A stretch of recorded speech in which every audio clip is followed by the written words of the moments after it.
మాకు ఎటు నుండి రూపాయి వచ్చిన ఆశ లేదు.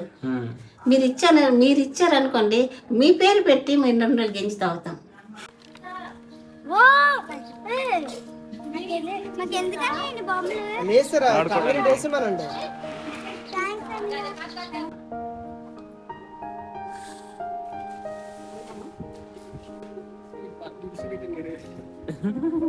అరే ఏరా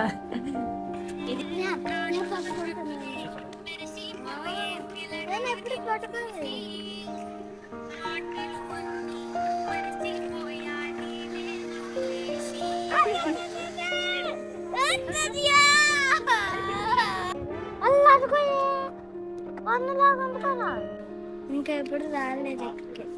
ఎప్పుడు రాలేదు ఇక్కడికి.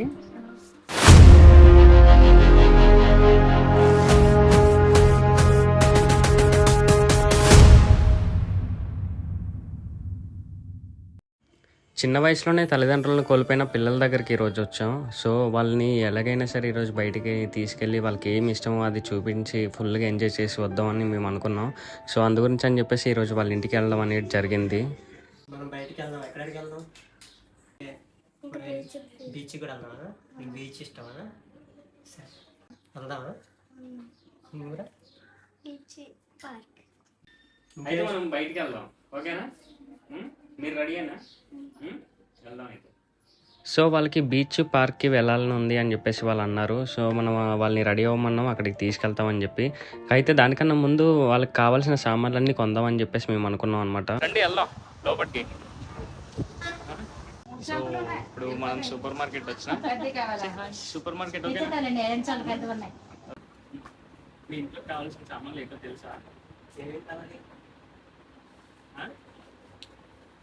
మీ ఇంట్లో కావాల్సిన సామాన్లన్నీ తీసుకోండి అని వాళ్ళకి చెప్పామన్నమాట. వాళ్ళ అక్కలకు కూడా హెల్ప్ చేయమని చెప్పాము. వాళ్ళకి కావాల్సిన అన్ని వస్తువుల్ని తీసుకోమని చెప్పేసి.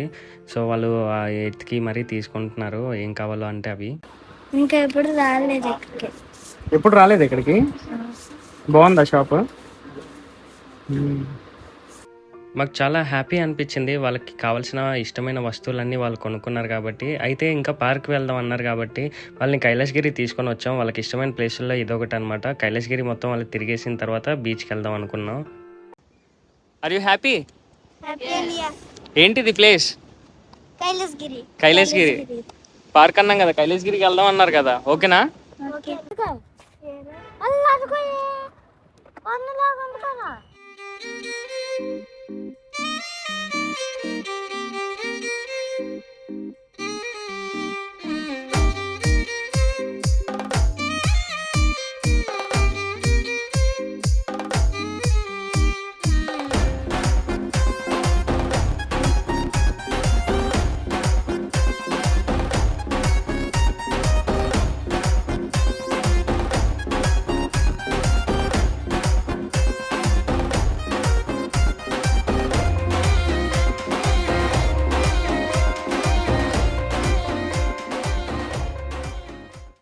సరే ఆడుకున్నారు, తిరిగారు కదా, అంతా చూశారు కదా, అలసిపోయారు కదా, ఇంటికి వెళ్ళిపోదామా అని అంటే లేదన్నా బీచ్కి వెళ్దాం, ఇంకా ఆడుకుందాం ఇక్కడ అని చెప్పేసి అన్నారు.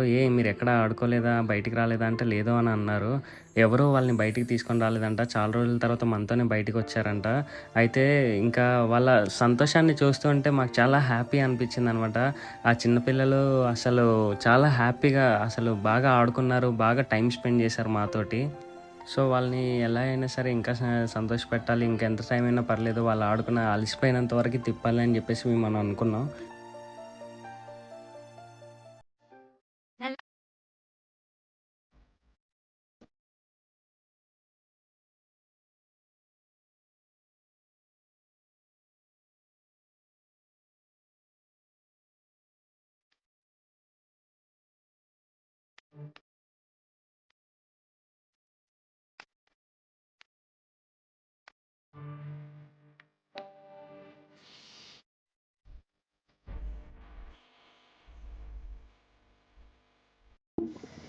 మేమందరం కైలాసగిరి పోయి వచ్చినాం. ఇప్పుడు పోయేసినామా లేదా?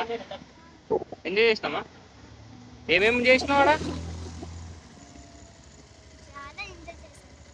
ఎండ ఎక్కువ ఉంది కదా, ఎండలో వెళ్ళిపోయాం మనం.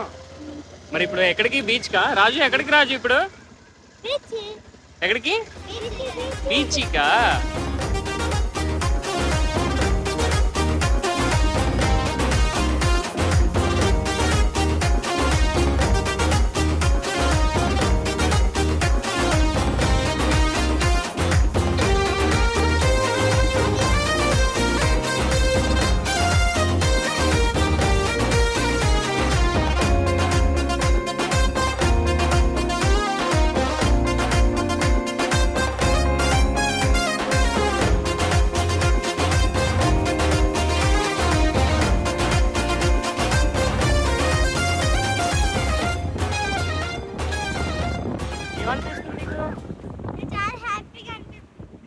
చాలా హ్యాపీగా ఉందా? ఎందుకు? ఈరోజు అనియల్స్ పార్క్కి బీచ్కి గట్టి తీసుకెళ్ళి గట్టిగా వినబడట్లే నాకు. హ్యాపీ పంచారు కాబట్టి నాకు చాలా హ్యాపీగా ఉంది. బీచ్ అంటే ఇష్టమా నీకు? ఇష్టమే. ఓకే.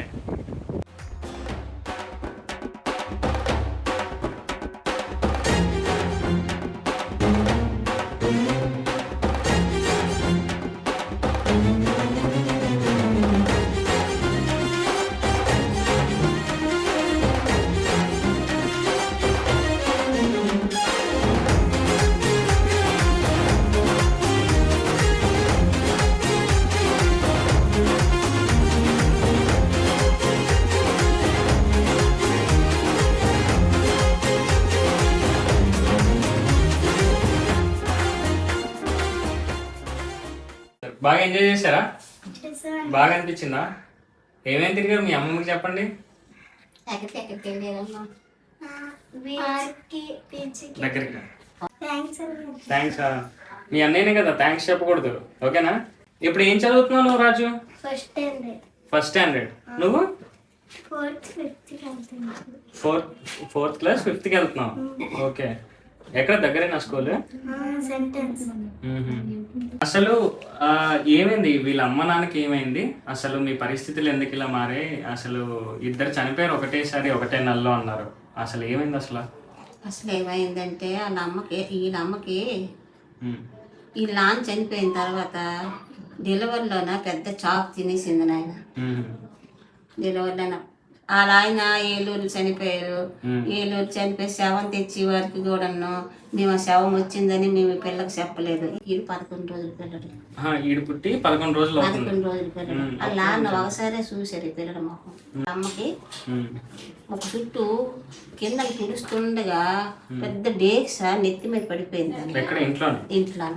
ఆ డేక్స తల్లి గడ్డ, ఈ తిండి చాకు ఇవన్నీ చేసి తలలోన గడ్డ కట్టి మరి ఈ చుట్టాలు బంధువులు మరి అవ్వలు ఇంకా వదిలేశారు. అందరూ ఈ పిల్లల భవిష్యత్తు మీరు ఏం ఆలోచిస్తున్నారో, ఇప్పుడు మీరు ఎలా ఉంటున్నారు, మీ పోషకాహారం అంతా ఎలా నడుస్తుంది? పోషకాహారం అంటే మరి ఏట్లేదు. ఆ పెద్ద కొడుకు వాళ్ళ ఇంటికి వచ్చాను, ఆడవంతే ఎంత పెడితే తింటున్నాను. మరి ఆడు కూలి చేసుకుంటే కద్దు, మరి ఆడికి 2 పిల్లలు భార్య. ఏదో ఆ భార్య ఉన్ని రోజులు పెడుతుంది, లేనివాడు పస్తులతోనే ఉంటున్నాను ఆయన. ఈ సిచ్యువేషన్స్ అన్నీ మాకు తెలిసినప్పుడు మాకు చాలా బాధ అనిపించింది. నేను నా ఫ్రెండ్స్ అందరం చాలా బాధపడ్డాం. యాక్చువల్గా తల్లి తండ్రి ఒక ఏజ్లో చనిపోతే ఏదో అనుకోవడం, కానీ ఏమీ తెలియని వయసులో వీళ్ళిద్దరు పిల్లలు కూడా అసలు తల్లిదండ్రులు లేకుండా ఉండడం చాలా బాధాకరం. సో వీళ్ళకి ఏదైనా చేయడానికి మేము కూడా ముందుకు వస్తాం. నెక్స్ట్ ఇంకా మేము వెతుకుతాం, అంటే ఏదైనా మేము SOS అనేది చూసాం ఒకటి. మాలాంటి నిరుపేదలకు చూస్తే ఆ ఇచ్చిన వాళ్ళకి, మీరు కష్టపడిన వాళ్ళకి మీకు ఎంతో రుణపడి ఉంటాం. ఎందుకంటే చూడండి, మరి బిడ్డలు ఏంటంటే తినవలసిన, ఇప్పుడు పెడితే తినవలసిన వాళ్ళు కానీ అది తేవలసిన వయసు కాదు కదా. వాళ్ళ జీవితం పోకూడదమ్మా. ఇప్పుడు వాళ్ళ గురించి మేము ఆలోచించి మేము కూడా వచ్చాం. మీకు మాకేమైనా ముందు తెలుసా? తెలియదు నాయన, మీకు మీరే వచ్చారు. మేము మిమ్మల్ని ఎత్తుక్కొని వచ్చాం, ఓకేనా? మిమ్మల్ని ఎత్తుకొని మీ దగ్గరికి వచ్చింది ఎందుకని అంటే మిమ్మల్ని ఎవరు ఈ పిల్లడు ఎవరు ఎక్కడి నుండి వచ్చారు ఏంటి ఎత్తుకొని వస్తుందని. దానికి ముందు నేను 2-3 రోజులు వచ్చాను. నేను ఆ పక్క వీధి ఈ పక్క వీధి ఎదిగితే ఆ పక్క వీధి ఇక్కడ ఎదుగుతున్నాను. తాతారావు గారు నన్ను పంపిస్తే నేను ఇక్కడికి అక్కడికి వచ్చి తిరుగుతున్నాను. ఆ తర్వాత మీ నెంబర్ దొరికింది, ఫోన్ చేశాను. ఆ తర్వాత అయితే సడన్లీ మళ్ళీ మీ అబ్బాయి చనిపోవడం, అక్కడ ఉండడం, ఇలాంటివన్నీ జరగడం అది బాధాకరం అన్నమాట.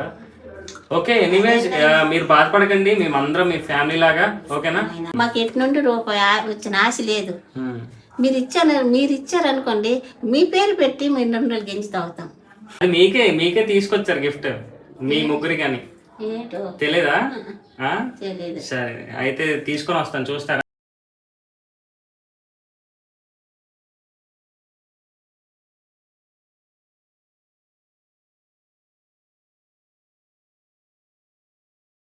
వచ్చి చేసిన పని ఇదే, వచ్చి అన్ని సూపర్ మార్కెట్ లో కావాల్సినవన్నీ తీశారు మీ మనవరాళ్ళు మనవాళ్ళు కూడా.